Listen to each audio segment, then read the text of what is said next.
Jessica, you're muted. Thank you. Thank you. Hello again. Hello again to me. Hello for the first time to all of you. Thank you, Maris. Thank you to McNally. I very, very long dreamt of having my book launch hosted by McNally. Didn't necessarily fantasize that it would be on Zoom during a pandemic, but the benefit of doing it this way is that so many people I love from all over can be here. And I'm so, so grateful that you're all here. So thank you. And I love that I can see all your faces. It's very exciting and feels like we're sort of in the same room. I also owe a huge debt of gratitude to Olivia Taylor-Smith, my editor, and Stephanie Delman, my agent, who have championed and supported me and, you know, helped bring this very strange and risky book into the world. So I can't believe it actually is here and happening. So here we are. And last but not least, I'm so grateful to Marie for doing this event with me. I've been a huge fan of Marie's for a very long time. I heard her read in 2012 when her debut short story collection, Safe as Houses, came out, became instantly obsessed, interviewed her shortly after, and things that she said in that conversation helped give me the courage to write fiction, which is what I really, really wanted secretly-ish to do. So with that, I'm going to read just a few minutes from Hysteria. This is very near the beginning of the book, so not much context is needed, but I guess know that the narrator is a high school teacher. She's gone to a bar midday on a Saturday, theoretically, to do some grading, but we'll see if she gets any grading done. She probably won't.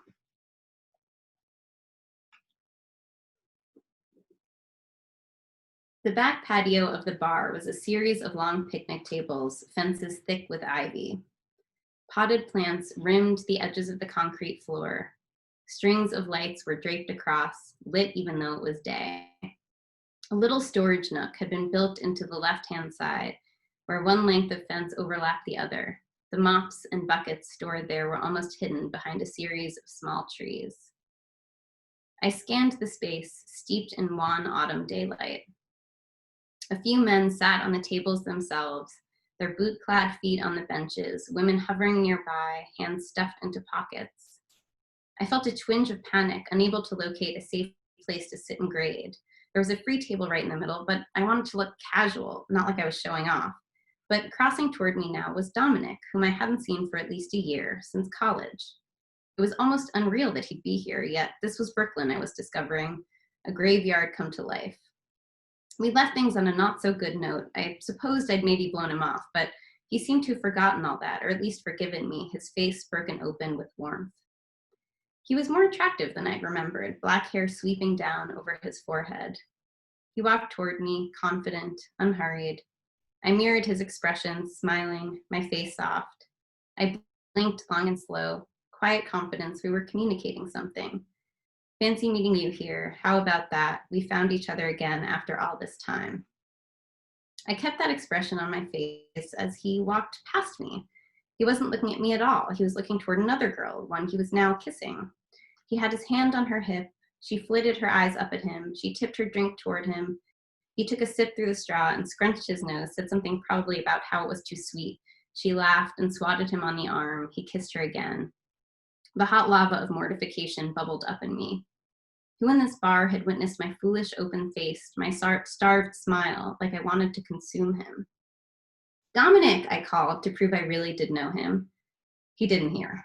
If anyone hadn't seen my initial rejection, they knew now. Dominic, I said louder, frantic even, and this time he heard me and turned. On seeing me, his joyful expression dissolved. Hi, he said, eyes narrowed, and turned back toward the girl. She looked sidelong at me as he spoke to her. I stood immobile. I forced myself to swallow, to blink, then raised my drink to my lips and pulled a mouthful through the straw.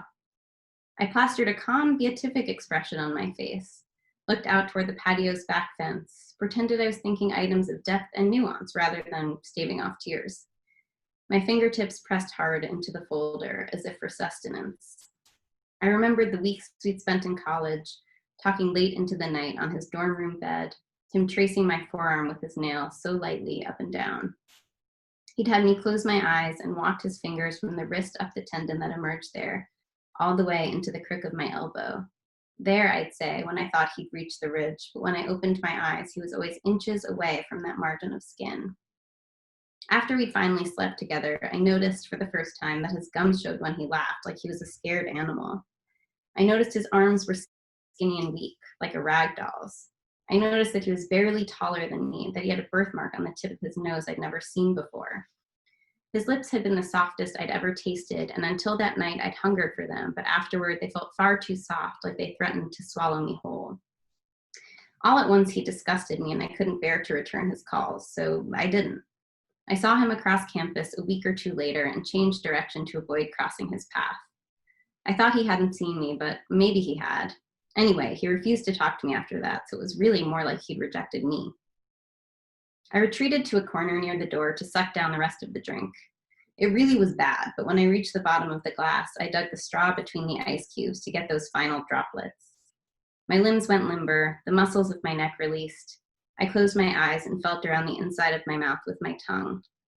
There were my teeth, sturdy and dependable.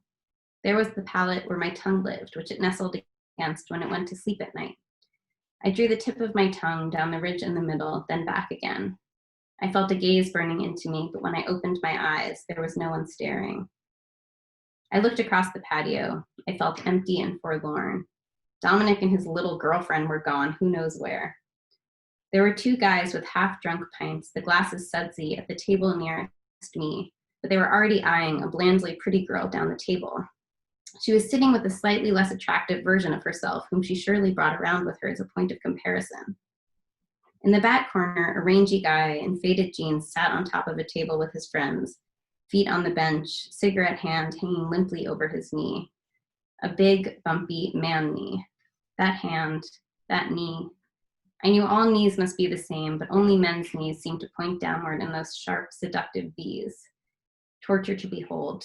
Delicious torture. And I'll stop there.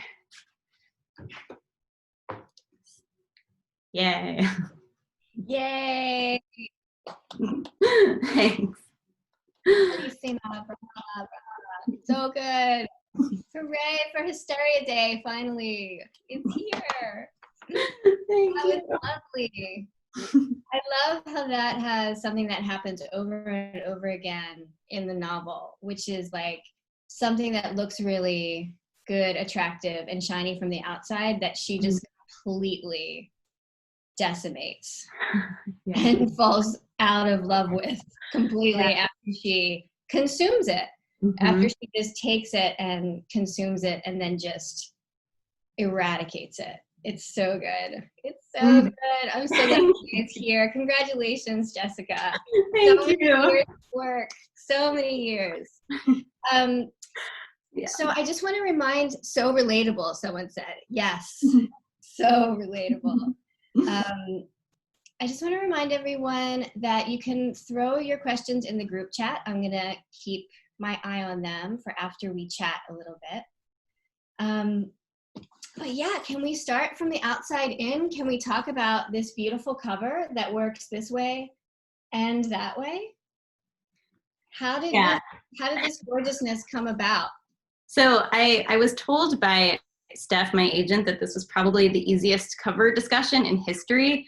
My editor sent two versions.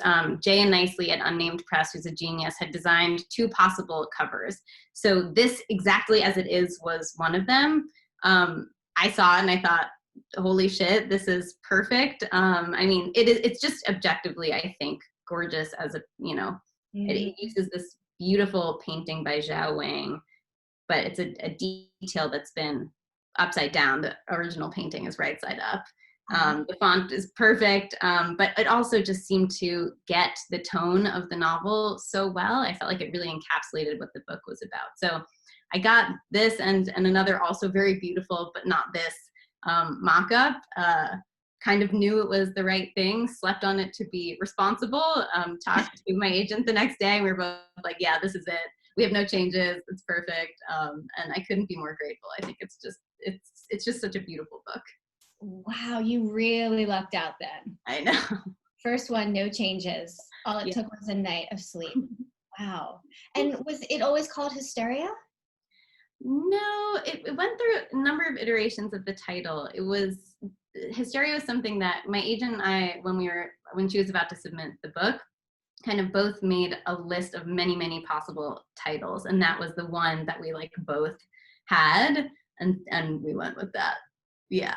It's so great because it looks like you could also hang it on your wall as like a movie art poster. Like aesthetically, this works not only as a book cover, but as an object, as an aesthetic object. That is so rare. So rare with covers. I'm so happy for you. This has been fun to like have on my coffee table and on my desk. It's so good. I'm very lucky. Yay. So, delving into the inside pages a little bit, Hysteria follows this, I mean, what would you call her? Self-defeating narrator on a sex bender? Yeah. Yeah, self-defeating, self-flagellating, kind of in a shame and desire spiral is like one way of putting it. But yeah, a lot of compulsive behavior and very tenuous grip on reality. Yes, or, living deliciously, however you want to see it. Yeah. We get to follow her from a distance that feels like we are like an eyelash away from her. It's so amazing. And, you really write into all of the spaces, like you inhabit her so admirably. When you knew that you were going to be writing so much about sex, writing sex is like a hotly, no pun intended, debated subject. And there's so much great sex writing here. Thank you. What do you think makes good writing about that topic? And did you have any parameters for yourself when you were writing it, or parameters that sprung up after you got to a certain point in the process? I mean, I don't know if I had parameters that are that I could like state as a list or anything like that. Mm-hmm. But what I would say is that, I mean, I wrote stuff that I found like a turn on, basically. So I feel like it would be hard to write good sex writing if it didn't excite you, the writer. Like you can't really expect someone to be interested in something that doesn't interest you as a writer. So I think the same applies to sex writing. I was single throughout most of the writing of this book, and unfortunately, from my perspective, not a promiscuous single person. So I feel like it was a really nice place to channel that kind of fantasy and sexual frustration and all of that. So I guess the first thing I would say is just, the sex writing I've read that I enjoy and the sex writing that I write that I enjoy comes from a place of like actually enjoying writing it. Yeah, I think too that probably, I've read admirable sex writing about people who are actually in love and care for each other. That's not what this is. And I feel like in a way that's easier. She has like very objectifying sex. And in a way that's like a gift for a writer. I mean, I feel like in a way writing the details is sort of objectification. It's like picking things apart into their components. So if she's objectifying the person that she's sleeping with and picking them apart and picking apart the sex act, then you can really get into the nitty gritty with it in a way that I found very fun. But I think it must be much harder to write good sex writing that's like tender and loving. So maybe a next challenge, we'll see. I don't know how interesting that would be, to be honest. Yeah. I think I would probably advise a student to go really easy on that, and just maybe a couple lines. Yeah. They loved each other and it was nice. Yeah. because I think that you've hit on it. Like that's what makes good writing on any topic, but especially that which reads very loudly on a page, like sex, like violence, cursing. It's good insofar as it is characterizing. Yeah. And here is someone who is objectifying everyone she meets, and it's not really about the physical connection and the tenderness.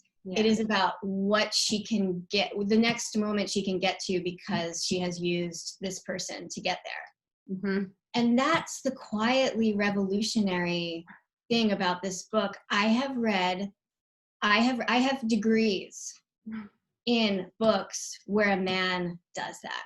Mm-hmm. There is an entire canon, you know, to read a woman unapologetically on a sex bender was tremendously exciting as a writer, as a woman, as a person who's interested in parody. Just the female gaze. It just champions the female gaze. And it does, because I think, like, we talked about this before. When you think about sex writing, you mentioned Philip Roth. Yeah. Is he someone you looked to as a good example of that and that you were trying to subvert? Yeah, I mean, it's very interesting. I think I read Portnoy's Complaint like about 10 years ago. And I had an interest, I mean, you know, it has a very similar combination of psychoanalytic themes and like perverse sexual activity.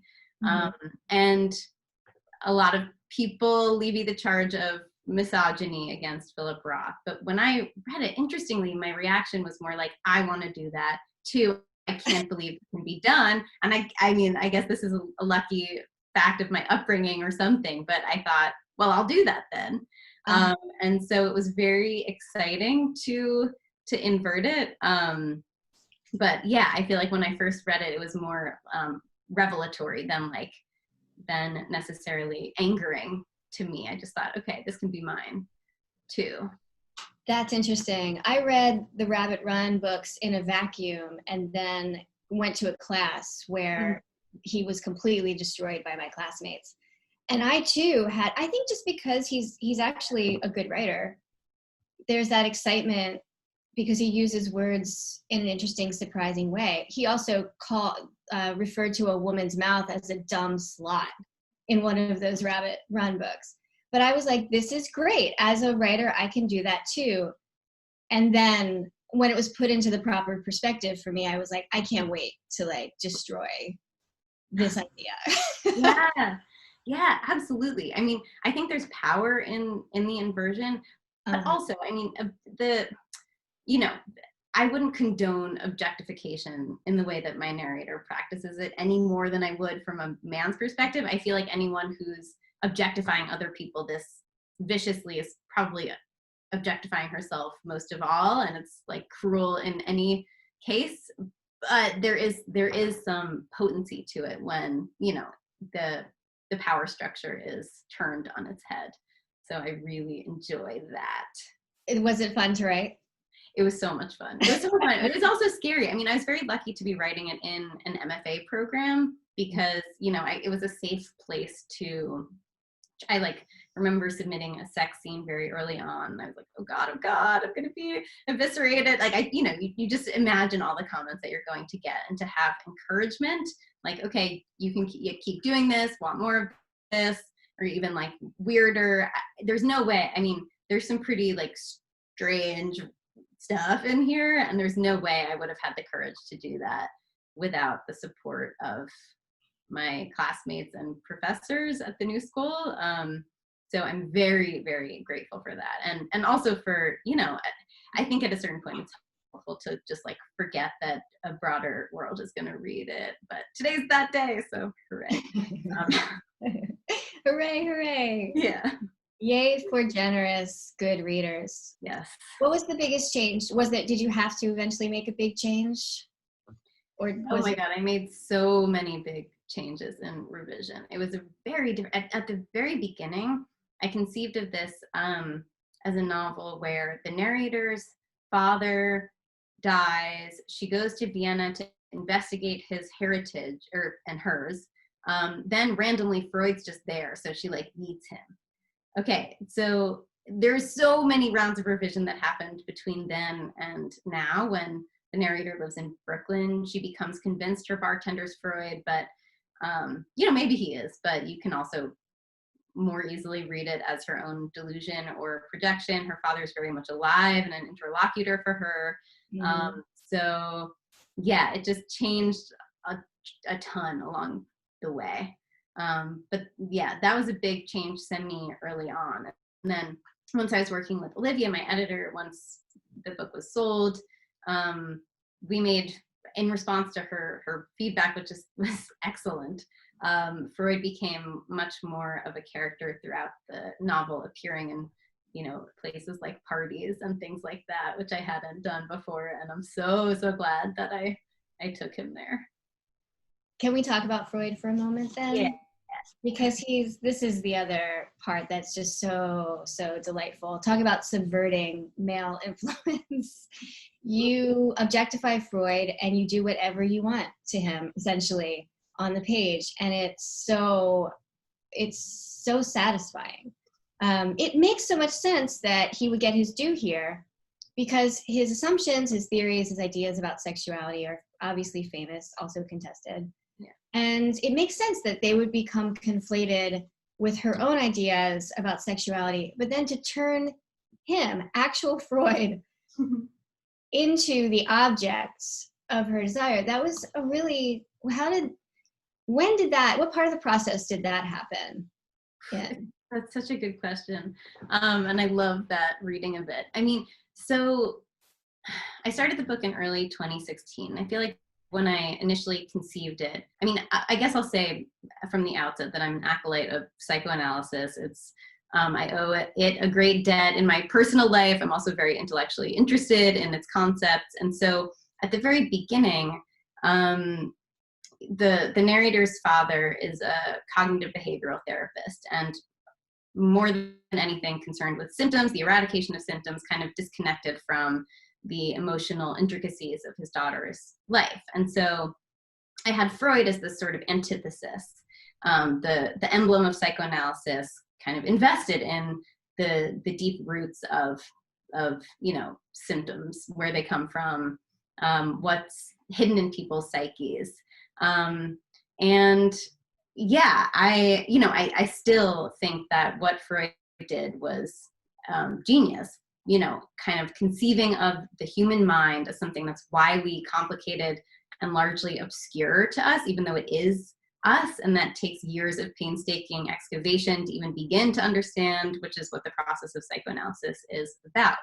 Mm-hmm. Now, as I was writing the novel, researching Freud, becoming older, getting feedback, and all of the rest, I also had to grapple with the more unsavory aspects of Freud's character. So, he was a very tyrannical husband. He was really into cocaine, which maybe that's a savory aspect depending on who you are, but, kind of like used it prescriptively, and really largely neglected female experience and sexuality. This was like a big limitation of his. Yeah, there's an interesting theory analysis by the psychoanalyst Joel Whitebook that it was a defensive idealization against the traumatic relationship he had with his mother, which is a really interesting side note. So anyway, but bringing in some of that actually ended up making the novel so much richer, because I realized that, as much as he's like a wish fulfillment of the narrator's, an antithesis to her father, he's also a neurotic repetition or refraction of some of the challenging aspects of her father. Like, they share certain controlling and domineering traits, which psychoanalytically makes a lot of sense. But I also, I love the reading that again, I don't feel like her objectification is like something that I hope she'll like continue with throughout her life. But as it is, I love the kind of inversion of, Freud's limitations, turning it back on him. And I love that reading of it. Well, it's nice because he who, pronounced decisions about the innermost workings of humanity is now in someone else's gaze. And it's this female who is on this adrenaline fueled, drug and alcohol fueled bender. Yeah. So it just makes so much sense to get him in the crosshairs and do as you may. And I just love what you're saying so much, how it's infused by your research, your thinking, your thoughts, your background, your history, your education in the workings of the mind and the psyche. because it's infused by that, but it certainly doesn't overrun the story. You allow your characters to be your characters, but they have this train following them of all of that big, delicious work that's in there too. It's like Freud is like the ham bone in the soup of Hysteria. He's just making everything, like actual Freud. Yeah. And I want to confess to you that there's a beautiful passage where she talks about the actual poster she had of Freud up in her childhood bedroom. And I was like, oh, I can't picture that. And I was picturing in my head what Freud looked like. And that was Edgar Allan Poe. So when I Googled him, I was like, oh, that's not what I thought Freud looked like. I was picturing Edgar Allan Poe that whole time. So imagine my surprise when I Googled Freud, and he's a very handsome older white man. So I understand. Yeah. I get it. Yeah, he projects a lot of gravitas. He has a very powerful gaze. In his like natty little 3-piece jacket suit. It was really, I mean, I understand. Yeah. I didn't put this on the questions that I sent to you, but I feel like you were going to have such an interesting answer to this. Cool. Because you were talking about her objectification will hopefully not last throughout her whole life, but we're catching her in this moment where this is where she is in this moment. Of course, it's not going to last forever. In fact, the very nature of the feverishness of this book, the urgency, has as a component its finiteness, which is wonderful. But, she's not, quote unquote, likable. But the action of her trumps that likability. Like, we just want to see what she does because she's so interesting. Yeah. Do you have any relationship to, when you were writing her and creating her and rendering her, what was your relationship to liking her yourself as the author? Did it matter to you if you liked her or not? I feel like, I didn't necessarily like her, but I felt so much sympathy for her. And I never wanted the book to be an indictment of her. I wanted it to be the space where she could be herself in all of her, really intense, kind of flamboyant flaws. So I didn't, it wasn't like I thought, okay, I would like to sit down with her. I mean, she's not the healthiest of people, but I definitely I was compelled by her. And I wanted to make sure that she or not make sure, I can't control the reader, but I wanted to provide the greatest possible avenue for the reader to be compelled, continuously compelled by her throughout the novel, even if they were sort of shocked by her behavior. So there's a pleasure to being shocked and surprised and to being taken along for a wild ride, even if you aren't trying to, have a beer with this person at a bar or something like that. Yeah, I mean, I for one would love to have a beer with her. I don't think she would stay at the table for very long, but I would love to try. And I will ask you one more question before you already have such great questions in the chat. But talking about her scope in the book, and earlier you mentioned you were going to have that part where she was somewhere else researching. That would have taken away kind of like that straight arrow shot of narrative that the book has, like that it feels like this autonomous shooting star moment. And so that influences the structure. Like the structure is an arrow shot or a shooting star. It fades out quickly, but it has this brilliant light, right? And so I guess my question is, did you always have that structure, and was it helpful to you as you were writing, or was it challenging, or both? I mean, I'm trying to remember, since you're right, having it that initial way that I envisioned would have taken place over a much longer time span. But I think the change happened pretty quickly, that I realized that I wanted it to take place over a very short time span. So it starts late morning on a Saturday. The end of the book is late afternoon on a Monday. So it's just a little over 2 days. And I'm very drawn to books and films like that, like 2 a.m. at the Cat's Pajamas, yours, Wonder Boys, Michael Chabon's book takes place over a couple of days, and I love that book. And like I think I'm obsessed with the Richard Linklater trilogy, Before Sunrise, Before Sunset, less so Before Midnight, but okay, it's fine. But each of those takes place over a day.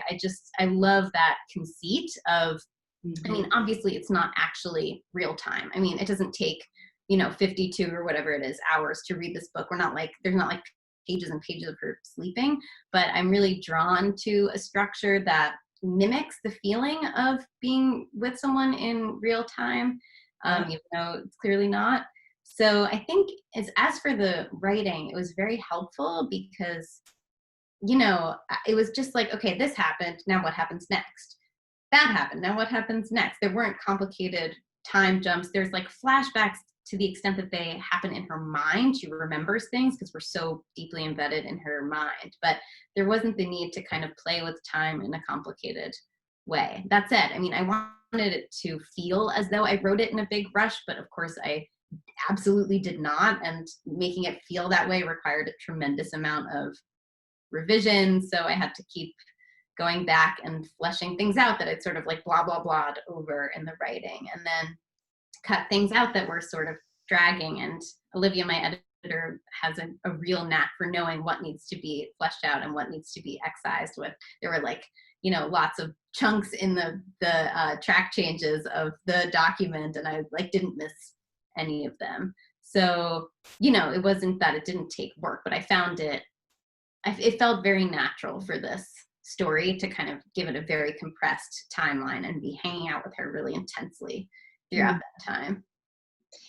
Have you thought at all about what happens to her immediately after the last line? Just mentally, like for your own, like, do you have any sense of what happens to her after? Don't share with us because it will ruin. Most of the people here probably haven't had the delight of reading the book yet. But do you think she is ultimately okay after we leave her? I have a sense. I really hope for the best for her. I really do. I do too. It's funny, as you're talking about her, I'm like, oh, I understood everything she was doing. Like, I guess that's self-destructive. I'm like, oh yeah, I guess that's, but I got it. I understand. But so many of us are self-destructive in ways large and small. In ways that are known and unknown to us as well. How much did you want the reader to psychoanalyze her? I wanted to leave open the possibility that they would, but equally open the possibility that they could totally enjoy the book without engaging in it that way. So I don't know. I mean, I think one of the most exciting and terrifying things about coming out with a book is that people get to have totally individual experiences with it. And so I really, really wanted it to just also work narratively and be a very engrossing story that you could appreciate the characters and their relationships with each other, but have the option of kind of delving into psychoanalytic terrain if that interested you as a reader, but not if not. And I'm sure there's a multiplicity of other readings than those two, but yeah. So as much as you want to put into it, that's as much as the book will reveal to you, I think. And I think that's all you can do. Have it work on the narrative level, literal and figurative. And it does, Jessica. Like, it really, really does. I read it with such delight. It is so good. And some structures and premises do 95% of the work for you. And so however you got to that structure it just makes the reading experience so pleasurable, and like you kind of want to look away, but you don't. And that's what I also think is so great about the writing. At the moment where most people would let negative space do the work on the page, you write into those moments and you don't allow the gaze to look away. And so we're with her. We're bearing witness to every ugly thing she's going to maybe regret later. So it's a feat. It's just a feat. I love it. Okay, so let's get to some of these wonderful questions in the chat. Nancy would like to know, did you always conceive of this as a novel? Where did the germ of the novel come from? Did you start it as a short story? Yeah, I did always conceive of it as a novel. Hi, Nancy. I, I think a lot of people do start writing short stories. I'm just like not particularly adept at the form. I don't read as many short stories. I read many more novels. And so I just knew I wanted to write a novel, and I knew I wanted it to deal with psychoanalysis in some way. And this is what unfolded. But, it is a short novel. It's much shorter than, the typical novel, which is also my, it's what I'm drawn to in reading and apparently in writing too. Oh yeah, short novels are the best. Yeah. They're so good. Jillian asks, was the book always in first person? Or was there a version idea of it in which it was told by an omniscient narrator? Ooh, that's a great question. Yeah, it was always in first person. I think it got like into deeper and deeper first person as I wrote it, because I wanted it to mimic the myopic perspective of this character as much as possible. I really wanted the reader to feel totally submerged in her psyche. I didn't want there to be any kind of membrane of distance between the reader and her. Obviously there is, it's pages, words on a page, and you're holding it in your hand and you can close it at any time, but I wanted it to feel like you were in her head. And so, yeah, first person with full access to the thoughts and ruminations and recursions running through her mind was always what I wanted to do. I have a follow-up question. Was it always in past tense? I think it was. That's a great question. I honestly can't remember. Because it's first person past tense. Yeah. It implies that like at some point she is looking back on this. Yeah. Yeah, right. Yeah, I honestly can't remember if I tried present tense. It's so hard to do. Present tense. Yeah. Oh, that was literally the question. Okay. Nina would like to know, what was the most challenging part of writing the book? Where did you get the most stuck? And how did you come out on the other side? That's just such a good general question. How do you come out from the other side when you get stuck? Yeah, that's a great question. I feel like in answer to that, having really good and supportive readers is essential. I'm indebted to my thesis group, Nicole, Mike, and Wynn at the New School, who read so many drafts of this that I can't really count. And my other classmates were so helpful too. There were many times that I was like, okay, I'm just gonna throw this in the garbage, and having people who were supportive was beyond helpful, necessary, vital. So I think the most challenging part was that I knew I wanted Freud to be a character in this sort of surrealist way, and I got a lot of feedback like, just take him out, why is he there? She could just see a different therapist, or just make it about this girl and her sex life. And I just felt incredibly stubborn about it. But that was very useful. I mean, there were so many changes that I didn't feel stubborn about. I thought, okay, that's a really good idea. I'll do that. Or is it? I'll sleep on it. Yeah, that's probably a good way to go. This was the one that I was like, totally not, I had no openness to changing it. So it forced me to think, okay, why? What's his function here? And to work really, really hard to make him feel like an organic part of the book, to make him feel necessary to the narrator. And so, yeah, I just had to work on that over and over and over again, and still not working. Okay, now it's working a little more, and I hope it does now, but it took a lot of, stubbornness and revision, and just kind of, I think it helped that I mostly wrote the book in my 30s rather than my early 20s, to just like, no, really, this is what I want. I don't think I would have known that if I was younger. Oh my gosh, I just would like to repeat that and amplify that, because so often we're told to kill our darlings. Yeah. And sometimes that is a very good piece of advice. But sometimes when you love something, and perhaps it's there for beauty's sake or because you like it, but it's just not working, you can also justify your darlings. You can refuse to get rid of it because you like it. Yeah. And you can implicate it in the text so that it's irreplaceable. If you take it out, the novel will fall apart, or the story will fall apart. And so there's more than one. You don't have to kill your darlings. You can justify them and implicate them like you did. And I just love that because you knew what you wanted. And Freud adds something I think very important and necessary to the book. Thank you. Yeah, and thank you for saying that. I love that. And justify your darlings. I'm going to repeat that to my students. I think. Oh, let me workshop that a little bit before you go repeating it.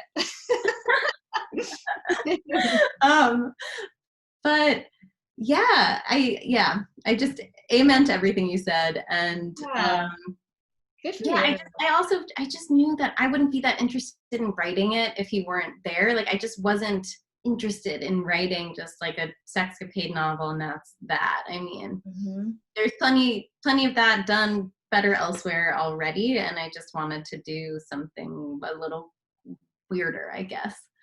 Yeah. Thank God. Thank goodness you knew enough to listen to your intuition. Okay, Stephanie asks, who do you think the narrator is closest to in the course of the novel emotionally? Roommate, lover, father, Freud, Sam, someone else entirely? This is someone who really knows the book. Yeah. Stephanie Delman, is this? You know, my agent, I love you. Oh my gosh. I think who's she closest to? I mean, I think part of the problem is that she doesn't admit of vulnerability enough to be actually close to anybody until she maybe meets or has the delusion of Freud. So I feel like in the context of the book, she's probably closest to him just because she allows him to actually see who she is. And so that's what I would say. But she's not very good at being close to people. She doesn't really have close friends. And so it's sad for her.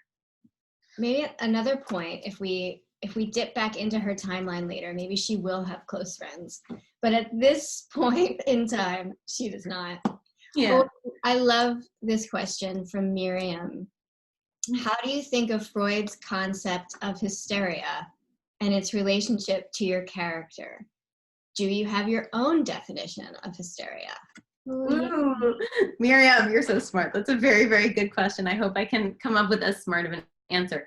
I mean, so the one reason that I was ambivalent about calling the book Hysteria was that it doesn't actually track the hysteria as Freud originally formulated it, which was basically the transformation of a psychic symptom into something physiological. Like, I don't know, you'd have some weird sexual thing in your history and then you'd like have a cough or something like that. Like it's very literal like that. Obviously hysteria has accrued so many different meanings over the decades. And I think the narrator more closely, her experience is hysterical in the kind of colloquial common sense of contemporary culture, which is she's like kind of just out of control. But I guess I wanted to call into question that because I feel like her, hysteria is a word that's been used to demean women's experience, and I wanted to honor her experience. And yeah, she's not doing so hot, but that doesn't mean that she needs to be damned or brushed under the rug. Like, actually, I wanted her to be heard and listened to. As for my own definition of hysteria, I'm going to have to think about that one. I think that's such a good question. And please feel free to submit your own definitions of hysteria in the chat. I would love to hear people's. Oh, that is so good. Because I think she's responding appropriately to the world in so many different ways. Like, as we're talking, I'm like, I just don't find, I understand her logic. Yeah. I know it's not, I know that she falls beyond what is like societally considered to be appropriate in certain ways, but she never stops making sense to me. And so hysteria to me was like that trumped up tongue-in-cheek word that almost it's not literal. I didn't take the title to be literal. I took it to be like this, it would be like Hysteria with an exclamation point, and then you read this quieter story of a woman that you understand, and the title has this resonance in that it's hyperbolic, that doesn't mean what you think it means. Yeah. Oh, I love that. Good Lord, I need to stop talking about your title. I'm sorry. No, it's great. It's more talking about your title. Okay, let's move to, I think we have time for a couple more questions. Andrew Gross asks. My brother. Yay, brother. Can you talk about your decision to set the book in Brooklyn? Are there aspects of her experience, actions that felt distinct to Brooklyn? And I also want to say, as you were defining Hysteria, I was like, just walk around Brooklyn right now. You'll see a lot of women who have psychic and very unpsychic symptoms right now. It's insane here. Yeah. So sorry. Yeah. The decision to set the book in Brooklyn. Yeah. So originally, it was going to be set in Vienna. So I went to Vienna, and I didn't really like Vienna. And I thought, oh no, I have to live there in my head the entire time I'm writing this novel. And then it was such a relief when it occurred to me that if this Freud guy was appearing just like, many decades after his death, he could appear anywhere. And I thought, okay, well, Brooklyn is the place that I like to inhabit in my mind. It's where I lived for a long time. And so it just felt fun and natural to me to have her traipsing around there. And I think also, so she's in her early 20s. I lived in Gowanus, where I imagine her, I don't name it in the book, but that's where I imagine that she lives. I lived there right out of college, and I just kept picturing the apartment that I lived in, the streets that I walked down, and it just kind of, when a character just appears to you with a certain name, it just felt right to set her there. And also, Brooklyn, there's just so many people, so much can happen in terms of these encounters, chance encounters. Not in a pandemic, but in the time that I was writing the book. Mm-hmm. There was a lot, it's very alive. And she's like bursting with life. She's a bit too much life, maybe. So it felt right. So good. You have the smartest readers. I really want to get to some of these questions. Lindsay Boyle asks, do you view the book as a love letter to psychoanalysis of sorts, acknowledging the ways in which the novel subverts classical Freud? Was it important to you to nonetheless show the insights and healing that modern analysis can bring to those in therapy? What a good question. Such a good question, Lindsay. Hi. Can't wait to discuss with you. Yeah, absolutely. I love psychoanalysis. I think it's such a gift. It's helped me so much. And I think it's totally fascinating. And, we don't actually see the narrator going through classical psychoanalysis, because this Freud is, a magical realism or delusion or whatever you want to read it as. But I definitely, it's intended as a love letter to psychoanalysis. I love the way that you described it, and I probably can't say it better. So I'll just leave it at that. So good. Yeah. Going back to something that you said very briefly, were you surprised that you didn't like Vienna? Kind of. So my father's family is from Vienna, and when I went back, my grandmother basically wrote the autobiography of my great-grandmother. I don't know exactly the mechanics of how that worked, but there's this incredible book that they published called The Lady from Vienna. That's my grandmother's experience growing up in Vienna and then fleeing in 38. So it's from my great-grandmother's perspective, but contains information about my grandmother and thus my own heritage. So I reread this memoir as I was en route to Vienna, and I think it was very hard for me to detach the horror and trauma that my family had been through from my experience there, even though it's obviously a totally different time. And so I don't know, in a way, I feel like my reaction is like so subjective that it can't really be a commentary on the actual place as it exists in present day. But it definitely makes sense to me that I felt that I like had a sort of defensive reaction to it and read it as like quite like as hostile, I guess. And it was probably good that I just like didn't set the book there. Wow. Yeah. Wow. That is real. That Yeah. is real. Would you think you'd ever go back with a different understanding? Yeah, I think probably if I went back, it's helpful to have had that initial reaction and maybe expect that a little bit and be able to go back and experience it in a little bit of a muted way because I expect it. I would really like that. Yeah, and it was very cool to see the house that my grandmother grew up in and all of that. So I'm just so glad that I went. That is incredible. And I know that this is not the point of the story you just told, which was an amazing story to hear. Yeah. But it is interesting that as a writer, a book that you read written by someone in your own family influenced your experience of a place so much too. Only to say like a novel can represent a place for us. It can be everything we understand and know and feel about a location we haven't been to yet. Absolutely. Yeah. Wow. That's incredible. Yeah. This will be everyone's understanding of Gowanus and what it's like to go through it. I can hope so. I think we have time for one more question. And this is a cool one because it's about words, paging Dr. Freud.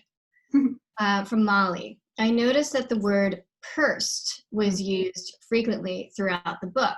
I'm wondering if this was an intentional choice, and if so, what is it about the facial expression that was potent / evocative for you in the writing? In the passage you read in the beginning, the protagonist misinterprets signals from a potential love interest. Pursing one's lips is perhaps kissing adjacent, but of course has entirely different meaning. Wow. I know. Okay, so is this a Freudian a Freudian slip? Yeah. A Freudian slip to use the word pursed. What does the word pursed mean to you, Jessica? I mean, it's so, Molly mentioned this to me at a previous time, and I thought it was an incredibly insightful thing.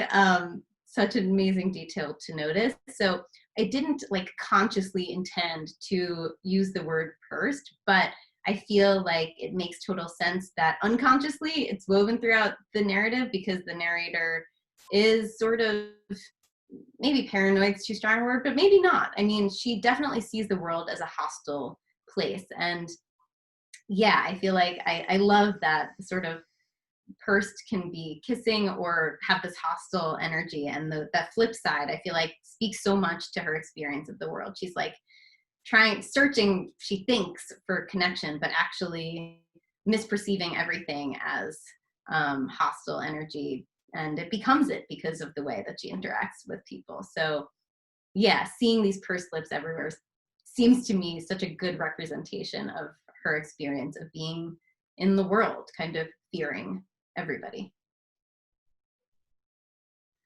Yeah, how was your experience rendering her physicality with words? I mean, it's funny, it's a very physical book, but I feel like the physicality means almost nothing. It's in that it's really about the reasons behind, like what is being illuminated by the physicality. So how, like the actual words you used for the bodily physicality, how difficult were they to parse, so to speak? Yeah, I mean, I feel like one answer to that question is it was very important to me not to give a very detailed description of what she looked like, because I wanted the reader to be free to imagine her. So in terms of her literal physicality, her appearance, there's like certain things, she has frizzy hair, things like that, just like very sparse details. So I really wanted the reader to be able to project themselves into her. And I always get very irritated when I've imagined a character already when I'm reading something and then a physical description comes in and like I have to like revise the image. I'm like, oh, this person has this color hair? I thought it was like that. So I just wanted to let the reader imagine it. But then what I really did want was to be able to lean into the physicality she experiences of like being in the world, her body against other bodies, the feel of being in her body. Yeah, and I don't know how to summarize the word choices, but just that it took a tremendous amount of tinkering to feel like it was right for me. Not, right, but it felt like what I wanted. So that's all revision stuff. That's an incredible answer. Yeah, that makes so much sense. And just the simple layering of details. You never feel too clinical. It never feels purple. It never feels floral. It feels like honest matter of fact, which is how she would be experiencing it, I would think. So it's a perfect encapsulation, a perfect rendering. Well done. Thank you for saying that.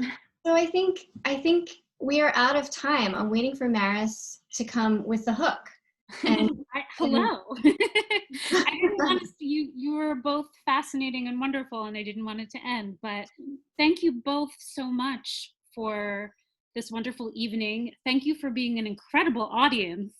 yes. And please remember to pick up Parakeet, pick up Hysteria, and thanks so much.